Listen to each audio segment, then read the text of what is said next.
All right. I am going to turn my screen off so that way there folks can focus on the slides. And we are ready to party. So hello, everyone. My name is Christy Rusa. I am with the Department of Health and Human Services in the state of Iowa. I was asked to help you guys with getting prepped and ready for the certification exam with some study groups. So this is something that we've implemented in our state that we've seen that has been pretty beneficial. And I hope that it's as equally beneficial for you all as well. Just a heads up that I will be sharing my screen back and forth a lot. Just so that way there I can walk you through some of the Institute pieces as we walk through our presentation. I really truly believe that if you get more comfortable with going to the Institute and using the features that are within that, you guys are going to realize that it's not going to be as kind of anxiety filling as if you hadn't touched the Institute at all, because there's so many resources, there's so many places for you to go if you need additional information. And it really was built to complement the work that we did on this certification exam. So it has everything that we need to make sure that we can get that passing score come, I believe next April is when I believe you guys are scheduled to take your exams. So with that, I will say that this is going to be an hour and a half long. There is going to be a point in time where I'm going to be asking you guys for some examples and for some terminology definitions, things like that. And I do find that these sessions go a lot faster when everybody is actively participating in them. So just keep that in mind. And with that, let's go ahead and jump into our first slide. So the first thing that I am going to do is I'm going to ask you guys, what are some elements of the Institute that you've utilized? And feel free to take yourselves off of mute and speak if you're comfortable with that, or just go on ahead and enter it into the chat function. But what are some things on the Institute that you've already used, that you've already located, that you're really comfortable with, that you feel like, you know, you've benefited from? Christy. The Yeah. only thing that I've used so far was to take the pre-assessment. Yeah. And I started looking at the home visiting 101, but we pretty much went from being introduced to this to throwing straight into home visits. So I have not had time to do anything else, but I'm looking forward to Okay. getting to it. Okay, that's awesome. Well, the pre-test is incredibly important. So I'm glad that most of you guys have done that. I do see that Debbie wrote, she's used the dashboard, she's done the pre-test, the modules. Catherine says she's done dashboards, modules, module quizzes, and a pre-test. Awesome. There are so many other components to this. So what I'm going to do is I'm going to stop sharing my screen for a minute, and I'm actually going to pull up the Institute. 1 second. I see a lot of other people are saying the modules, the pre-assessment, the dashboard, pre-test. Yeah, that's awesome. Did you guys know that we had learning resource guides?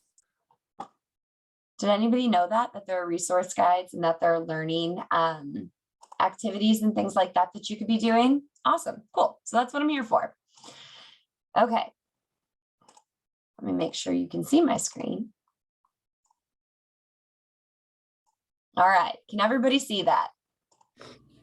Yes. Awesome. Okay. So when you come to the first page of the Institute, this is what you're going to see. Oh, I'm so sorry. Forgive me for one moment. Can you still see the Institute page? Yes. Okay. Did not do that on mine.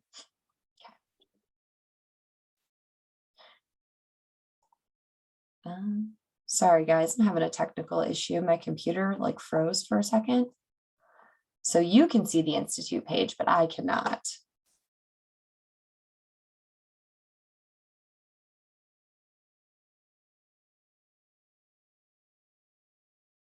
Okay, I'm going to flip-flop this.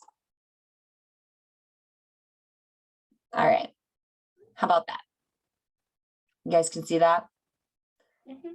Okay, awesome. So some things that I want to show you, first and foremost, is this is what the Institute is going to look like when you guys go to log in. So just go to the institutefsp.org. And then from there, you're going to see this beautiful homepage. So some things that you might not be as familiar with that I want to point out is going to be, if you're on your homepage, I want you to scroll down, and there is this under quick access, it says Consolidated National Competency Framework. Okay.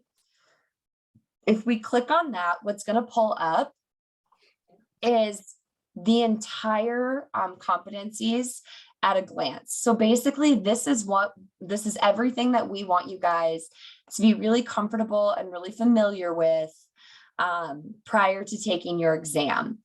So when you're looking through this, and I encourage you all to take some time and go through this and just read what we are looking for under each competency. But the most important thing that I want you to focus on is at the very end, there is this beautiful, I believe it's on page 32. There it is. There is this beautiful glossary of terms.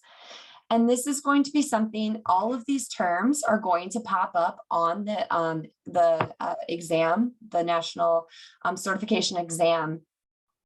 So I want you guys to be really familiar with all of these and with those definitions. So that's going to be the first thing that I am going to show you is this glossary of terms. This is really important to make sure that you're familiar with what we are asking of you before you go and you take that exam. Any questions on the glossary of terms so far? Okay. So I'm going to backtrack and go back to this page. So some other things that I want you guys to see, and I want you guys to be really familiar with, are way down here at the bottom. This is all of the core competencies that you guys are going to be getting tested on. So everything that was included in that beautiful at a glance manual that I just showed you with the glossary terms, those are all going to be incorporated right here as well. And if you say you're preparing for the exam and you realize like, oh gosh, I'm just not feeling super comfortable or confident with infant and early childhood development, you can scroll down to the bottom of the page, click on the infant and early childhood development. And I apologize, my laptop is running a little slow today. And then that is going to show you every single module that you can take that will teach you a bit more about infant and early childhood development. So I think that's super quick, beneficial, something that you guys will want to tap into as we go through your career compass and you find those areas that you maybe need a little bit more assistance with, okay? Another way that you can search for modules based off of that competency that you maybe don't have, you haven't demonstrated that skill yet, is you can go up here to the top of the page and you can click on this section that says all modules. So I'm going to click on that now. And here it's showing you every single module, every single training that is live on the Institute right now. Okay. If you wanted to filter based off of a specific skill set. So for example, let's think about parent and child interactions. So what I would do is I would scroll down until I will find parent-child interactions.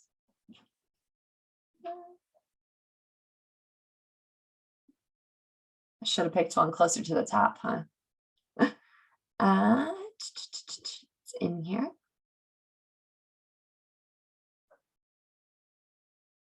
Parent-child interaction. So I'm going to click on that. Then I'm going to hit enter. And what this is going to do is this is going to search for every module that specifically addresses parent and child interactions. Any questions on that? on how to locate those modules based off of the competencies that you need to work on. Any questions on that whatsoever? If not, give me a thumbs up and we're good to go.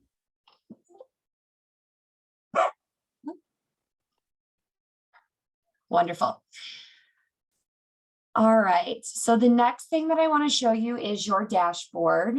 And I know some of you are familiar with that as well, but if you're not, now's the time to kind of get a little bit more familiar with that. So here's your dashboard. So I've logged in, it says, welcome back, Christy, and it's going to show you any modules that you have recently started that you might need to finish.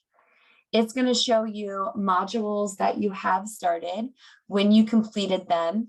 And if you have taken that quiz and earned that certificate, that's going to give you all of that information as well.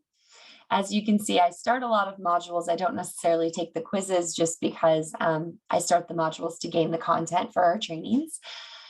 So that's also something else that you guys are going to want to be familiar with.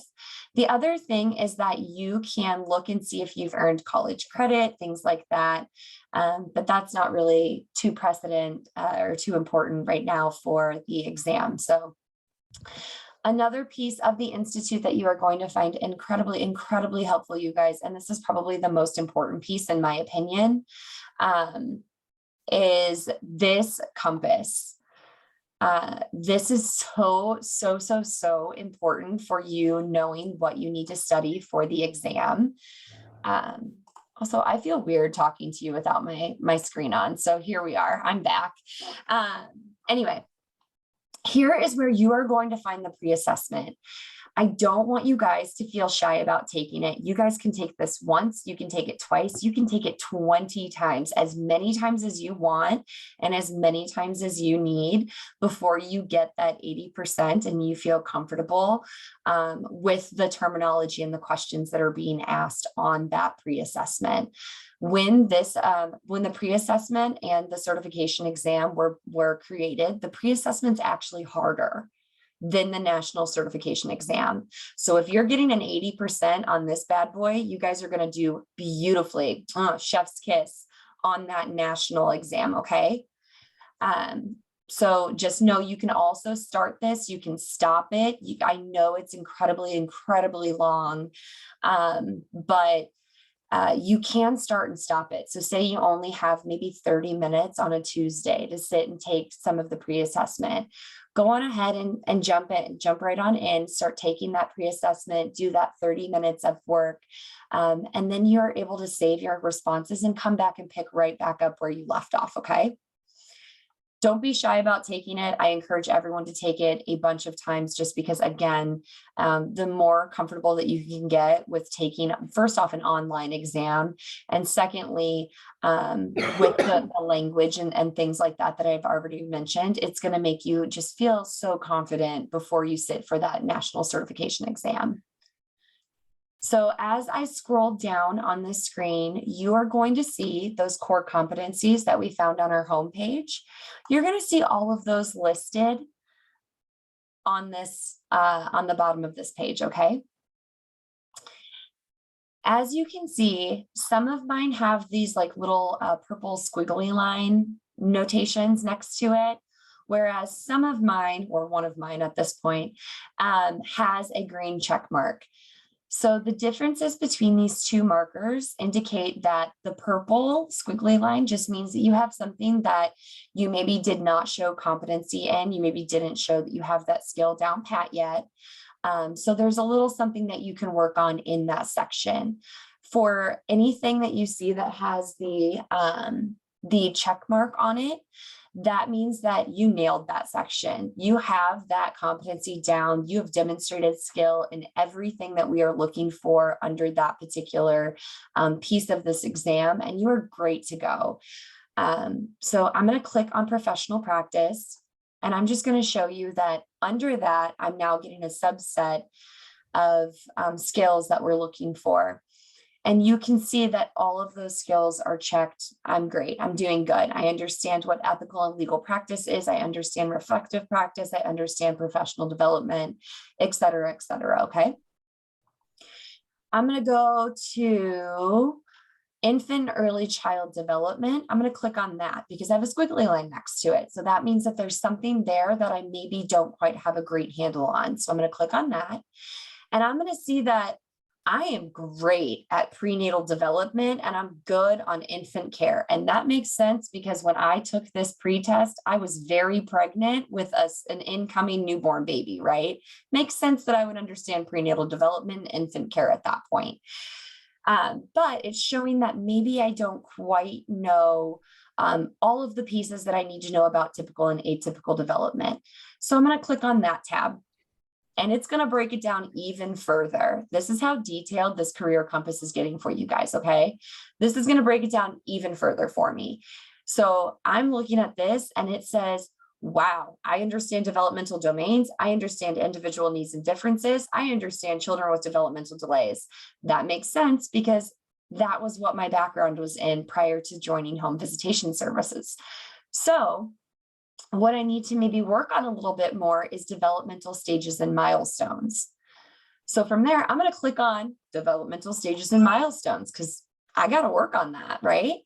This is going to pull up every module on our institute that addresses developmental milestones. It's that detailed, you guys. It's that awesome. I love this. I love it. I love it. I love it. So let's take it a step further. So here I am. I'm like, okay, these are the 3 modules that are going to get me a little bit more comfortable with infant and child development. So I'm going to click on child development from ages 3 to 5. Makes sense. I don't have a 3-year-old yet. I get it. So some things when I am looking at this module that I think you guys want to pay attention to is that there are going to be supplemental materials. So this is where you're going to find things like a learning guide or a resource guide. On this one, there's just a learning guide. It's showing you that it's 45 minutes long, and it's showing you every single piece of the competencies that are going to be addressed with this particular module. I'm looking at this and I'm like, okay, I'm ready. I'm going to sit down. I'm going to start working on this. But before I do that, I think it's a really great idea for everybody to look at those learning guides. So I'm going to click on that and pull that up. And now it's going to tell you, before you start this module, here's where you're at, and here's where you're going to be. These are going to be, after the training, this is what you're going to be able to tell. You're going to be able to complete the training activities. You're going to understand meeting with your supervisor. These are all going to be things that you're going to want to be working on. And this is going to show how you feel your knowledge has grown post-training, like pre-training and post-training.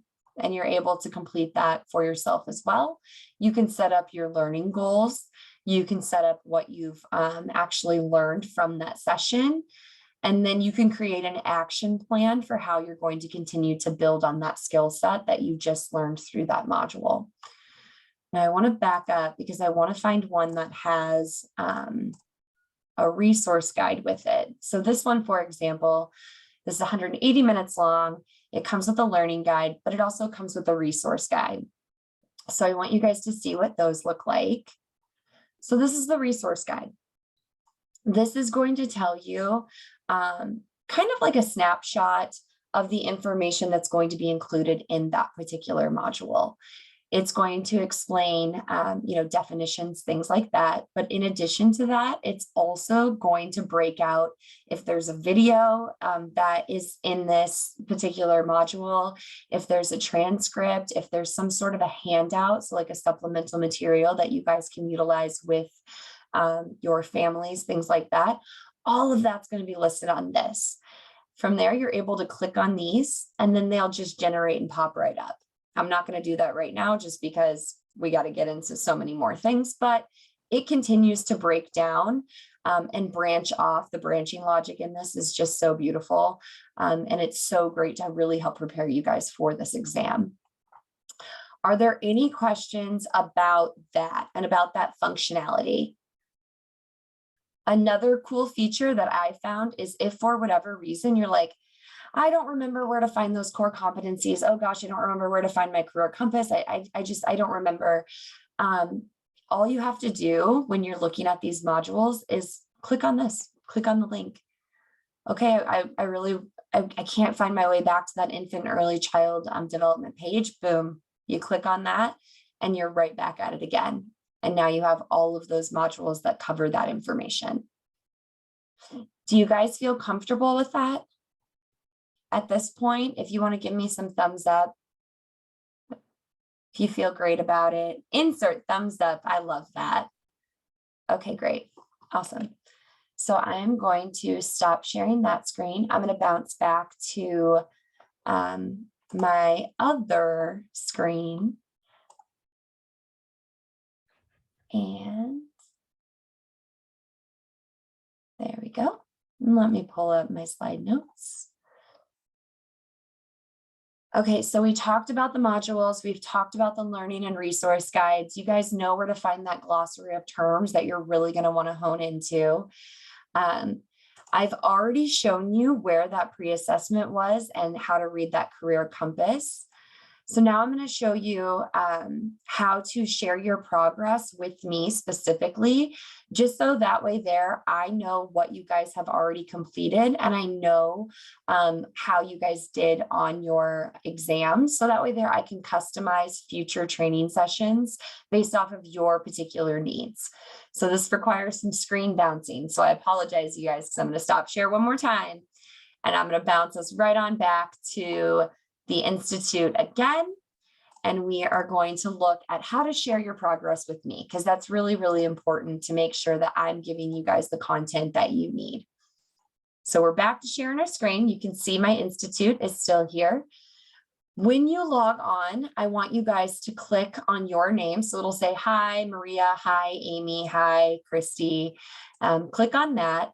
And then below that, you're going to see this share my progress. Okay. And I know a lot of you have done this already. For those of you that have not, please go on ahead and make sure that you're doing this after we wrap up today. But here you are just going to hit share my progress. And right here, you just type in my email address. I will include that in the chat function for you, and it'll also be included at the end of the slides. But it's just christy.rusa@idph.iowa.gov. Again, I will plug that in for you and just go on ahead and hit submit. What that's going to do is that's going to show me the modules that you've completed, the competencies that you've shown on your pre-assessment. And then again, I'm able to go back and say, okay, well, a good majority of the folks are really struggling with parent-child interactions. Let's focus on that for next study group. Another thing that you will find is you will find your transcripts and your events under this page as well. Transcripts are going to show you the modules that you've completed. You're going to be able to print off this information and share it with your supervisor just to say, hey, look, this is where I'm at.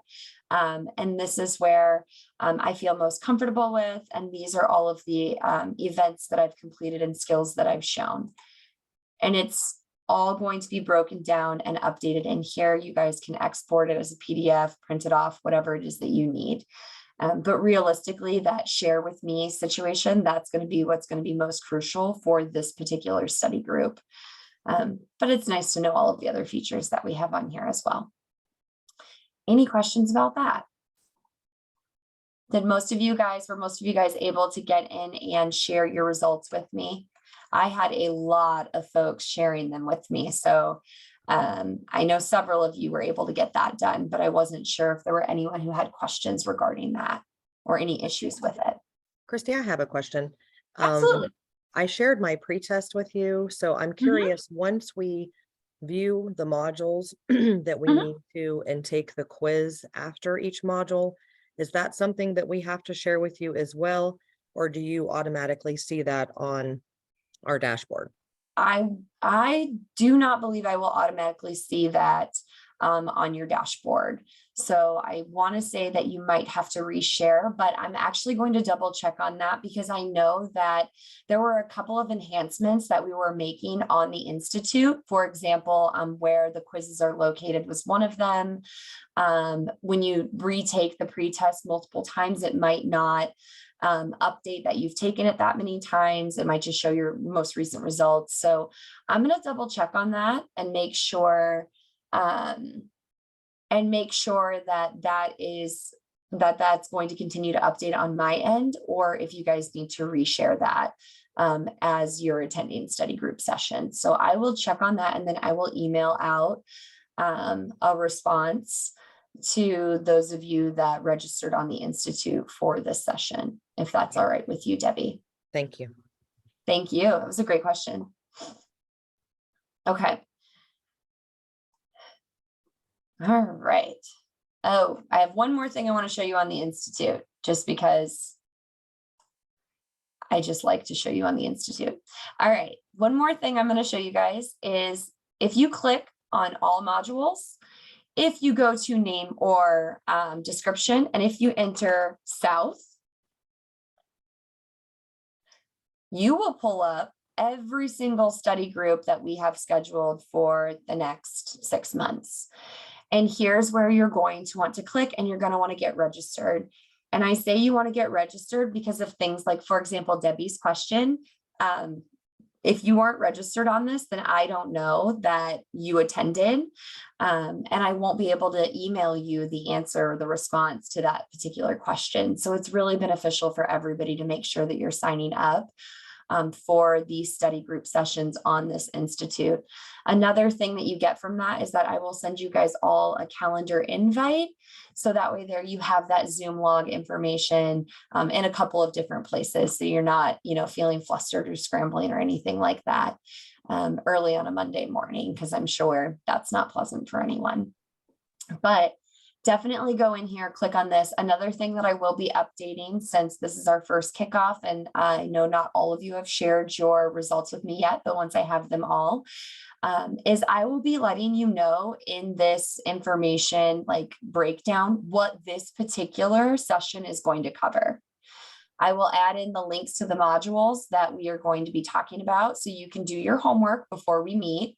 And then I will also be adding in those topics. So for example, whether it's professional practice or documentation, things like that, I will make sure to add those in, so you know exactly what we're going to be talking about before we meet to talk. And I think that that's just going to be really helpful for you guys as well. All right. Back to my presentation. If there are no questions about the Institute or how to register, log in, things like that.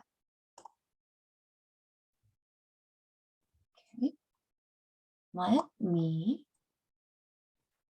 all right. Can everybody see my screen? Perfect. Perfect. Thank you, Adrian. Okay, so we've gone through that. We have talked about the glossary of terms. So some other really useful tips is going to be coming to the study group, come to all of them. Come to all of them and see who's here, and form your own outside of this particular meeting. Form your own little study groups. If you need somebody to sit down with you and have flashcards, do that. There is no shame in that game. I do that. So keep those things in mind. You guys have other coworkers, you have other home visitors that are going to be taking this exam with you. Use them. You guys are in this together. Making sure that you're utilizing those learning guides that I pointed out to you already, and then asking your supervisor to assist you if you're struggling with any particular area.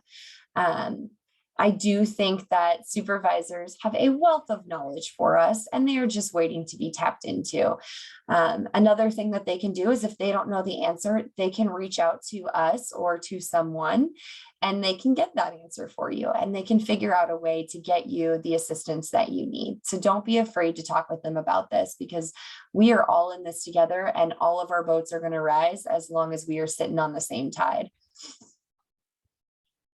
So the next slide is talking about the role of your supervisor. Something else that I found, a lot of times people just might not be comfortable with sitting on a proctored exam. And a proctored exam just means that somebody is watching you the whole time you're testing. And that is weird, right? That can be very strange. That can be very uncomfortable. We all just got out of a pandemic where we were basically forced to isolate for how long? It just gets weird. Like it feels kind of creepy, right? So a great way to kind of get over that anxiety or to push through it is to ask someone in your study group, ask your supervisor, ask a friend, hey, this is going to seem really, really weird and creepy, but can you sit here and watch me while I take my exam? So that way there, I don't have as much anxiety when it comes to knowing that somebody else is going to be viewing me while I'm testing. Definitely make sure that you're taking that pre-test and that you're walking through things that you're like, this just doesn't make any sense to me. So definitely make sure that you're doing all of that as well. And make sure that you're continuously checking that dashboard to see where you're at with your progress and that career compass to make sure that you know those areas you need to focus on a little bit more. All right, now with all of that said, let's go ahead and talk about our expectations for this group. So I want to make sure you guys know, I really, really, really desperately need you to share your results with me. Go on ahead and make sure that you're doing that. I also want to make sure that only those folks that are needing to take this exam are the ones that are attending. Supervisors, you guys don't have an exam quite yet. But home visitors do. So I want this to be a home visit world where you guys feel safe and secure and you can come in and you can ask me any questions that you want. Make sure that you're using those institute resources. Make sure that you're completing the homework that is assigned to you between study groups. So for example, today we're going to talk about child temperament. We're going to talk about toxic stress. But as we walk through the terminology for those pieces, at the very end, I'm going to have a slide that says, here's what we're going to cover in November, and these are the specific modules that we're going to be focused on. I want you guys to make sure that you're taking those specific modules before we come back and meet in November. So that way there, when I'm asking you reflective questions and questions about terminology, you know if you've got it or not, because you'll know if you can answer that question or not, right? So let's make sure that we're doing that and then that we're actively participating, because it's no fun for me to jump on here and talk to anybody for an hour and a half. Y'all probably don't want to hear my voice for that long anyway. It'll get crackly. It'll sound awful by the end of our time together. So go on ahead and help me out and talk back and participate in our time together. Okay. So as I mentioned, study group topics. So here are the 3 modules that we are covering today. And I know you guys did not have the opportunity to take these because this is our very first one. But when I'm all done, I'm going to send out these PowerPoint slides to you. And I want you guys to go through and I want you to take these 3 modules.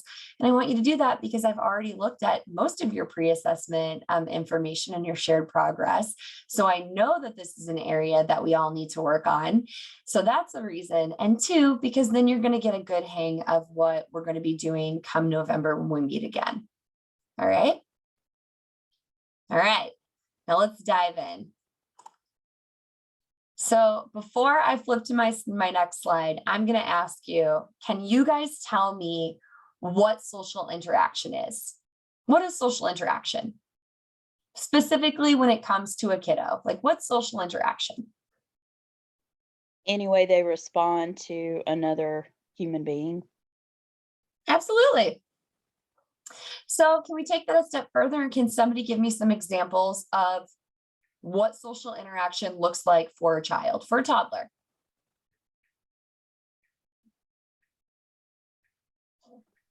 Getting on their level and playing and having them respond back to you. Absolutely. Serve and return, says Maria, and that is correct. Yes, serve and return. So we're going to sit down and we're going to take turns. We're going to talk to each other. We're going to interact with each other. We're going to help each other. Some other things that you might see them doing is cooperating with friends, making friends, playing with those friends, Learning how to take turns. Those are all going to be things that we're going to be looking for when we're talking about social interaction. And here's that slide. So my next term that we're going to be reviewing is going to be emotional awareness. When you guys think about emotional awareness, what is the definition that comes to mind for you? What's emotional awareness mean? Are any of you guys Bachelor fans, the Bachelor fans? Do any of you remember the girl who was like, I am very emotionally intelligent? This is what I think of when I think about emotional awareness, is I think about that girl who's like, I'm so emotionally intelligent. That's what I think about. Keep that in mind. So what are some things, what is the definition of emotional awareness for you guys?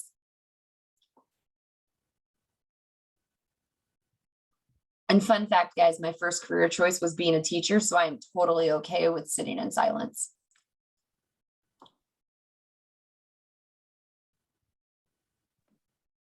Well, to me, emotional awareness would be just being aware of where the emotions are, where that child is, or where the person is. Right, right. Maria says, recognize the emotions that you're experiencing and being able to name them. You guys, this is so crucial. And children, we have to teach them that, right? We have to work with them on identifying those emotions and understanding what those feelings are and learning how to appropriately handle those. So my next slide is going to give you that definition that we're going to want to have remembered for our flashcards. So for the institute and for the exam, we are looking at a child's ability to recognize feelings and actions and to learn how those feelings and actions are going to impact themselves and other people. Make sense? Cool. How about self-regulation?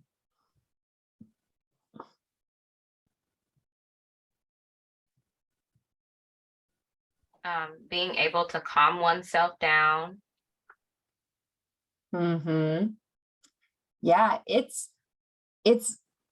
knowing when you're high and learning how to bring yourself back down to that level of homeostasis, that even level where we're not, we're not up, we're not too far down, we're back into like a good place where we feel like we have a handle on ourselves and our emotions, right? How would you guys expect to see children learning self-regulation?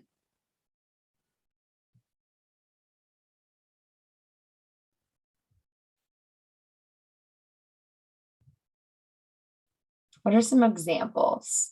They learn it by observing others. Absolutely. They've got friends, they've got adults, they've got peers. They're paying attention to everything. Using a toy or a blanket to calm down, says Adrienne. Yes, absolutely. We're going to see them start to get, for example, my son, he's 18 months now, light of my life, whole world, right? But when he is doing something that is very challenging for him, you can see the frustration start to build and build and build and build. But by persisting at that challenging task, he's going to start to learn, like, it's okay. I can keep going. I can get this. That's going to start helping him to calm that level of frustration and bring himself back down, right? So here is the definition of social regulation or self-regulation that I want to make sure you guys can keep in mind, and a couple of examples, which is just learning to calm yourself down and then continuing to persist at those challenging tasks. Next definition or term for us today is temperament. What's a temperament? We all have one, but what is it?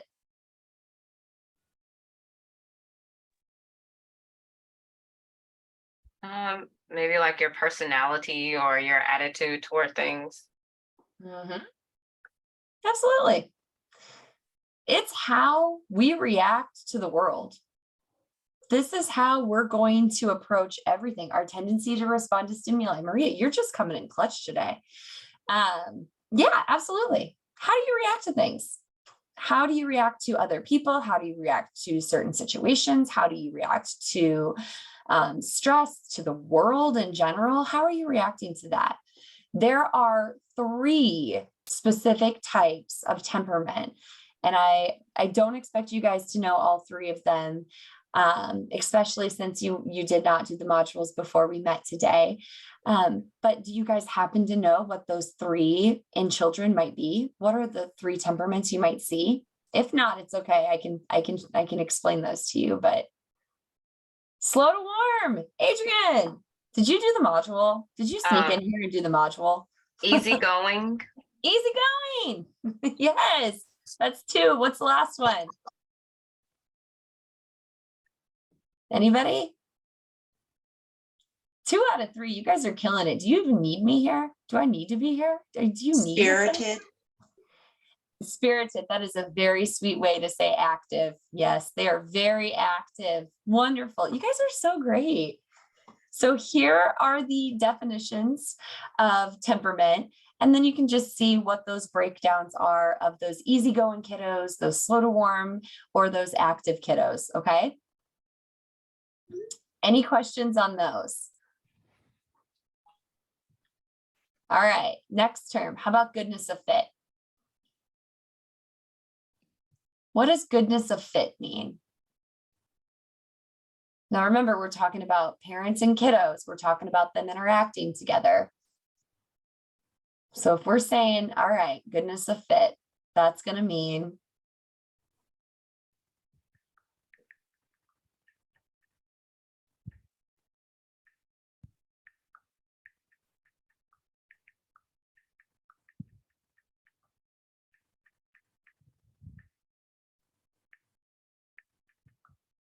how the parent's temperament matches the child's temperament. yes. Yes, that is exactly it. It is going to be the compatibility between an adult and their child temperaments. That's it. That's goodness of fit. I will say that it's very prevalent when an adult has the expectations and the methods of caregiving that are going to match that child's temperament. That's when you really see just things shine and be bright and beautiful and bold and everything that's right in this world. If they do not have that goodness of fit where that parent's temperament doesn't necessarily align with that child's, and maybe their caregiving styles do not necessarily align, caregiving can be adjusted if the adult or child temperament cannot. So what we can do is we can always provide additional supports to make sure that that parent is meeting that kiddo where they're at and how they react to that world, right? That's our jobs. We're home visitation services, you guys. We facilitate parent and child interactions. That's why we're here. That's what we do.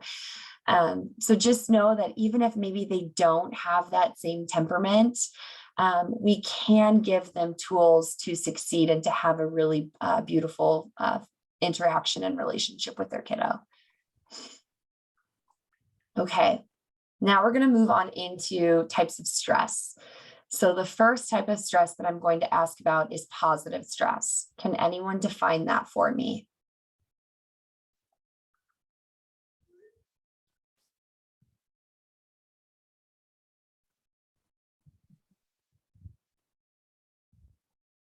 The normal stress of, say, having to study for an exam in school or a test in school. Day-to-day life. This is normal. This is stuff that happens all the time. For children, we want to make sure that when we're having that positive stress, that we know that it's going to be quickly alleviated by a caregiving adult. It's also part of healthy development. You guys, we thrive under stress, not all types of stress, but we do thrive under stress. So this is going to be normal. It's going to be a healthy part of development. And it's going to be day-to-day things like the examples that I have written here, meeting somebody new for the first time. For example, and I keep referencing my kiddo because that's what I've got. But I took him to his 18-month appointment last week and a new nurse came in. Never met this lady. My goodness, it was stress. It was crazy. There was just crazy making, right? Because he didn't know her. He wasn't familiar. That nothing for him was going to persist beyond that specific interaction. And when I picked him up and I held him, he was very quickly calmed down, and it was okay. He understood the situation as temporary. It's just part of, day-to-day life. These are some things that we have to deal with. Mom's here, I'm okay, and we can move on now, right? So I see some people wrote, buying a home. Yeah, I would argue buying a home is a very big stressor. It's very positive, but it's very big. Buying a new car, prepping for the test. This is probably stressful for you guys right now. This right here, I am your positive stress today. I'm sorry. But this prepping for this test, this is probably kind of stressful for you, and it's kind of crazy making. But it's not something that's going to be persistent, and it's not going to last beyond our interaction, right? How about tolerable stress?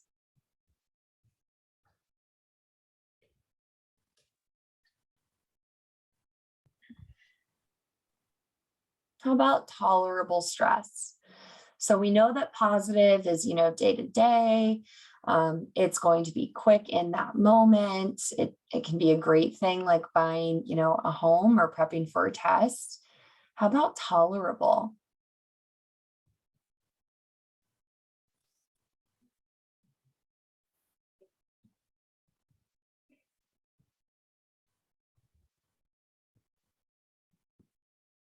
Tolerable would be something that's not a norm, like, you got to go get that tooth pulled or go get something done. You can tolerate it for the moment. It's a stressor, but it's not going to be forever. Yeah. Any type of injury, that's a tolerable stress. Any type of injury like that is going to be more of like a tolerable stress, right? It's here, it's frustrating, it's annoying, can be painful, but it's not going to last forever, right? You will get through it. Another example would be something like the loss of a loved one, whether it's a person or a pet. It hurts, and it hurts so bad, but it doesn't hurt forever, and it is going to be on a time limit. Whatever that time, not saying that time limit is, it's got to be done over a week or, within a month. It could be longer than that, but it is going to be limited, where eventually you will start to feel better and heal from that particular thing that caused you that tolerable stress. For a child putting a puzzle together, yes, that is a stress. That's so stressful. Have you ever seen them trying to like put all of the little pieces together? And they just get so mad because they can't quite turn them the right way. And it's like, it's here, it's time limited, and an adult can be there to help you buffer it if needed, but it's stressful. So my next question regarding stress is going to be toxic stress. So we've talked about positive, we've talked about tolerable, toxic. And I feel like this is like a hit word for people these days. So we should have a very clear definition of what toxic is. How about toxic stress, guys?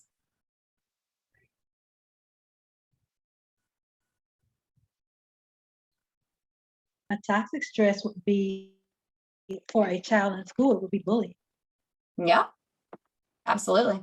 Bullying, any type of abuse, emotional, sexual, physical, mental, whatever that may be, that'll be something, yeah. So Maria says it's the constant activation of the stress response system. Yeah. So these are going to be those things that are going to be more severe and more prolific, prolonged.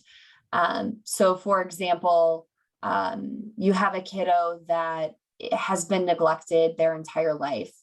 That's going to put a level of toxic stress on them that's going to be really hard to buffer. Okay.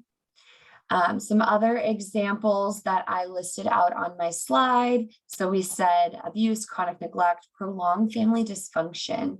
If there are things going on in that family, say, for example, dad gets arrested and he's, in jail right now. That's a level of toxic stress. We as home visitors literally go into a home every day that I'm sure our families have multiple different avenues of toxic stress. And we try to help assist them with those situations and to help mitigate the outcomes, the negative outcomes that could come from that prolonged toxic stress, right?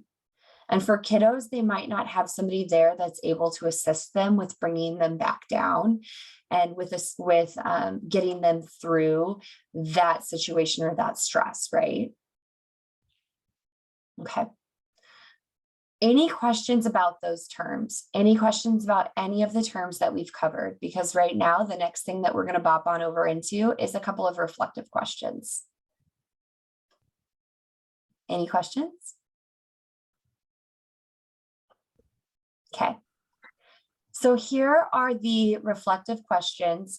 And what I'm going to do with you guys is I'm going to actually put you in some breakout rooms.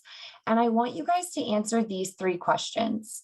So I want you guys to come together and I want you to think, if you have a kiddo that has really high activity levels, but the parents really, really low, what are some ways that you guys can help that parent achieve that goodness of fit? What are some ways that you can help them alter maybe their parenting style, their caregiving style to meet that child's needs? My second question is going to be, what are some examples of self-regulation in a toddler? And the third one would be, what are some examples of protective factors that might help you buffer those toxic stress situations that we just talked about? Okay, I'm going to put you in a group, breakout room for maybe like 10 minutes, let's do 5. Let's do 5 to 7 minutes. And then you guys think of somebody who's comfortable with sharing out, with talking and answering. But think about that and make sure you have your person identified who's going to do the speaking. And we will be back in like 5 minutes, but answer those 3 questions. What are we going to do with that family where parent has low activity levels, kiddo has high? What are some things we would expect to see in a self-regulating toddler?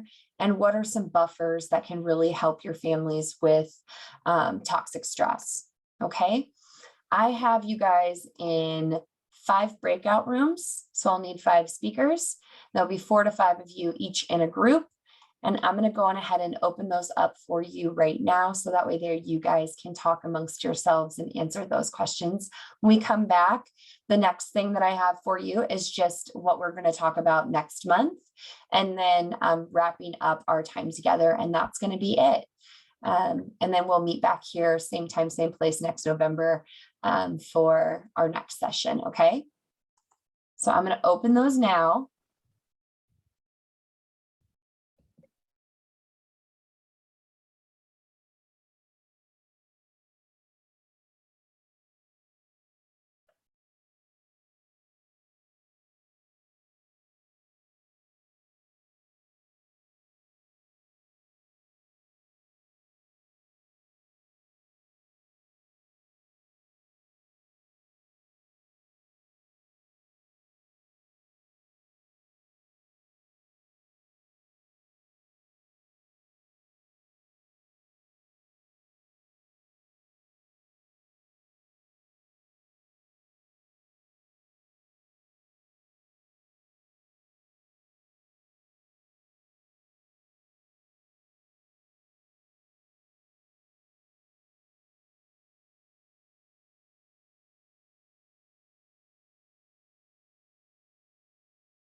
Hi, Christy. Hi, you asked for help? Yeah, we were just hoping we could get like the questions put in our chat for Yeah. Ren, or Sure, absolutely. Hang on one second. I will send them out I'm going to broadcast them to everyone. So let me pop back out. I will broadcast them to everyone, and then you guys will be able to see those as well. Okay. okay, Thanks. thanks.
And 3 is how do you expect to see synonyms?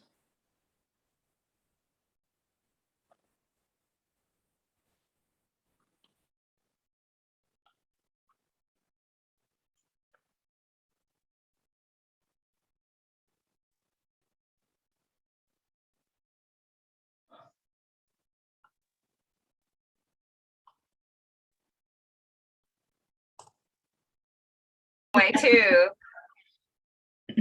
Hi guys. Did Hi. they all show up and they all disappear for you as well? Yeah. Of course they did. I'm going to have everybody come back together and we'll just try to do a big group conversation about it, since technology is not being my friend today, but I will make sure that I have that honed in for next time. Okay. So Okay. I will pop out and I'm going to bring everybody back and we'll just go from there and wrap up. Okay.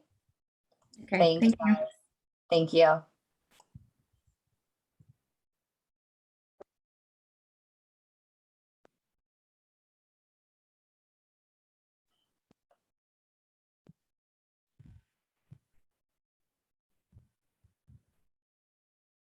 Okay. And I have them closing.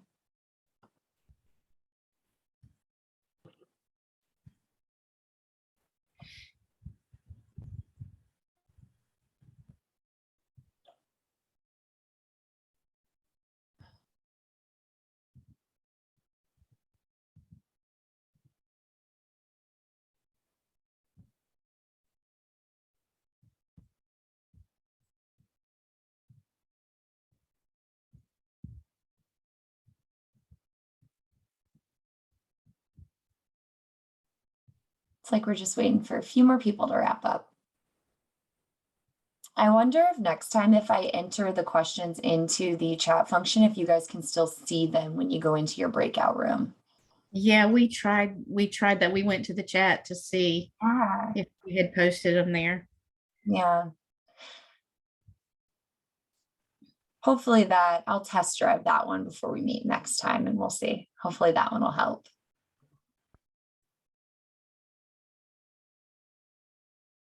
Hi, guys. Hi. Is everyone? Oh, I think we have everyone back. All right. Awesome sauce. Oh gosh, I just said awesome sauce. I'm sorry, you guys. It's a Monday morning. My apologies. I promise I'm not that large of a nerd all the time. All right. So let me pull back up our questions. And next time when we are all together, I think I'm going to try to pop them into the chat function and make sure you guys can still see those, because broadcasting them, they show up and then they go away. So it doesn't really work out too well. But let me get my screen share back on. All right, here are our reflective questions. So I know we had 5 groups. Does anybody feel like jumping in first and answering what are some suggestions and some ways that you would assist our parents with modifying activities to achieve that goodness of fit? So question number 1. So you're in a home, you're working with a family. Mom is like low levels. Kids like, woo, hi, I'm here. Let's party. What are we going to suggest for that parent to do to maybe modify that activity to achieve that goodness of fit? And you guys can take yourselves off mute, or you can enter into the chat, whichever one you feel more comfortable with. Hi, So Chris. Oh, go ahead. okay. Hey, Christy. Hello? One of our ideas was to set the tempo of the visit, adjust the tempo of the visit. Yeah, absolutely. So how would you go about doing that? What would you suggest for the tempo of the visit to be? One of the ideas we talked about was somewhere like meeting in the middle, Mhm. and then using a point to discuss with the parent the child's activity level, like pointing things out, like bringing things to the surface. Perfect. But we too were a little lost without the question, so. Yeah, I know. I'm so sorry, you guys. Anybody else? How does anybody else feel about? So our group, I was telling them I've had this exact situation because I have a mom who works in excess of 40 hours a week. With the 2-year-old at home, also has an older child with a grandchild in the house. It's a high stress situation, but she comes to our parent meetings, and I mean, she like has to literally hold her eyes open. She's so exhausted. And one of the things I've talked with her about is, setting up that nighttime routine right before bed where they can have this quiet time and she can spend some good quality time with her child. But, maybe it's not on his level as far as his wide openness. The older siblings do a lot of taking him out and kind of like running all the energy out of him outside. But I don't remember who it was. Somebody in our group mentioned that she would suggest a dance party before settling down. And I thought that was such a great idea. And I can't wait to share that with this mom because I know this little 2-year-old, and all the kids would have a great time with that. And I just thought that was a great way to, she said to get them to mellow out, to calm down before they're, and then of course our whole group, every time we said something, made the comment about routine, how routine is so important for any of these situations. So that was kind of where we went with that. Yeah, I see somebody else wrote into the chat, playing some music and allowing them to dance. That would allow the caregiver to participate in less vigorous dance, and the active toddler can dance their little heart away. That's beautiful and very, very on point. So I appreciate you guys sharing. How about the second bullet point, which are what are some examples of things that you would see a toddler doing if they're trying to self-regulate?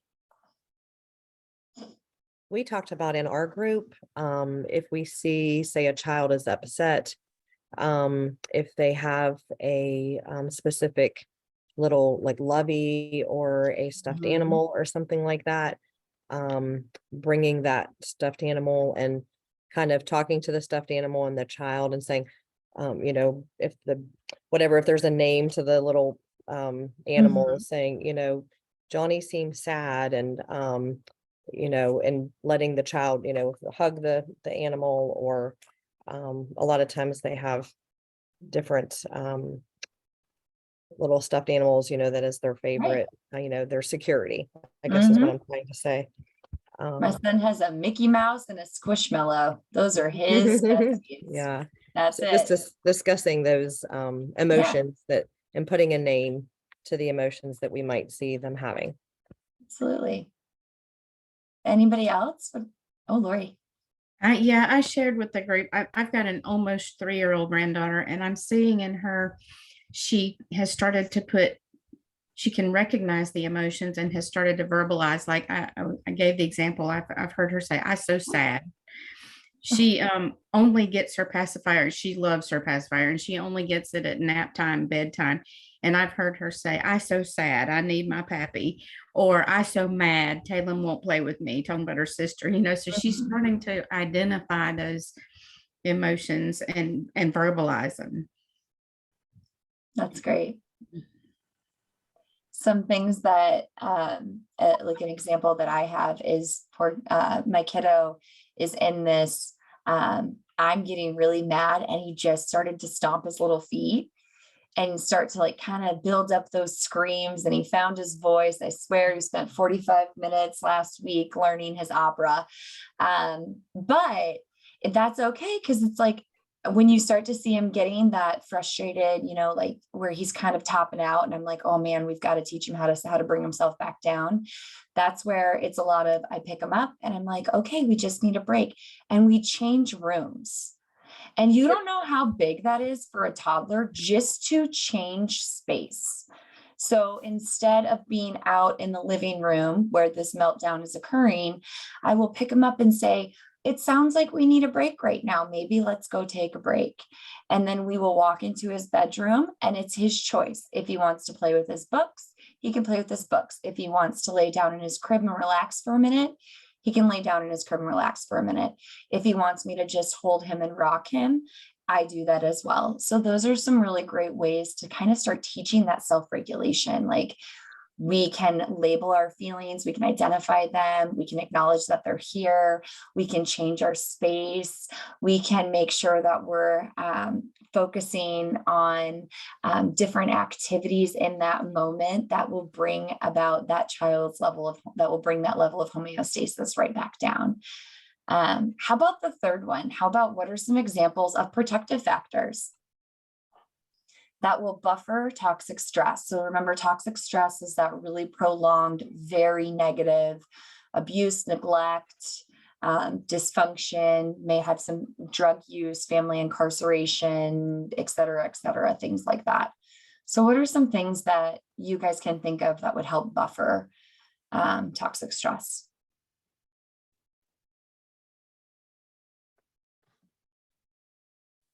Christy, our Yeah. group didn't even get to that one because we felt like 5 minutes was not enough time.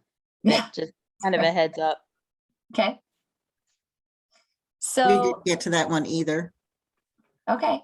So for example, I'm going to give you guys a quick one right now. You guys, as home visitors, are a protective factor that buffers toxic stress. You guys are. You come in and you work with families and you provide parenting education and you teach them like child development and what's appropriate and what's maybe not appropriate. And you work with them on areas that they're feeling stressed and overwhelmed with. You guys are a beautiful point of, I need a referral. I don't know how to do that. Or, I've been struggling with filling out a rental or a heat assistance form. Could you assist me with that? These are all things that like you guys as home visitors do all the time, every single day. You guys are in fact a protective factor that buffers toxic stress. Some other things that I can think of is having some strong family relationships, having community partners, having people that you belong to, whether that be a church group or a parenting group, having that social support, engaging in a community group like playdates or mom's morning out, caregiver morning out. Absolutely. I know some of our programs here in Iowa, they do coffee chats. So they just let a bunch of parents come together in the morning, and they all get together, they have coffee, and they just talk. They talk about everything, about how they're doing, how their kids are doing, how work's going, things like that. They just have that social support. Self-care, yes. It's hard to feel a lot of really big toxic stress when you're going out and you're taking care of your mind and your body, and you're making sure that your head's right, so your heart's right, so your body's right. Self-care is absolutely a protective factor as well. Any questions about anything that we have covered today? Okay. What I'm going to do is I'm going to send you guys a quick link to the slides, to the modules that we're going to be working on in November. Okay. Let me stop that share. Let me go down here to your links. So what we're going to be talking about next time is professional practice and effective home visits. So these are the 3 modules that we will be pulling content from to talk about when we all get together. I've put them in the chat. I'm also, for those of you that registered on the Institute, I have your emails. I know you guys were here. I'm going to email this presentation out when we're all done. And then after my computer is done buffering our recording today, I will send that link to Katrin, and I will make sure that she shares that out with you guys as well. So you can go back and dabble with anything, double check things. If you, for example, you're like, oh gosh, I can't remember how to get to my career compass, you'll be able to see that. Otherwise, we will cover the functionality of the Institute again at the start of our next session, just because my assumption is that there will be probably different people on each one. And then we will cover those 3 modules that I just shared with you. So professional practice, effective home visits. Okay. Do you guys have any questions? I am also going to put, that is my email address. If you have not shared your progress with me, please go on ahead and do that. I will include that in the email that I share out after we are all done today when we wrap. Okay. Thanks for hanging in, you guys. I appreciate it. Do you guys feel a little bit better about using the Institute and taking your exam?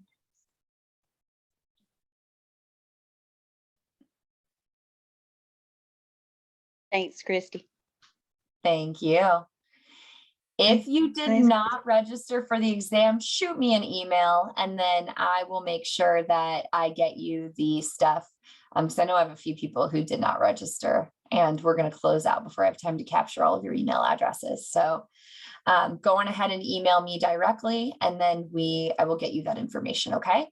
Thank you guys. I will see you guys back here. It's going to be November, and I'm going to say 10:30, but that's my time. It's 11:30 your time. But our next session will be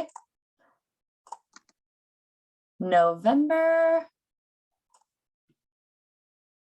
28th at 11:30 for you, 10:30 for me. All right. I'll see y'all then. Thank you so much. Thank you. Bye. Bye, thank you.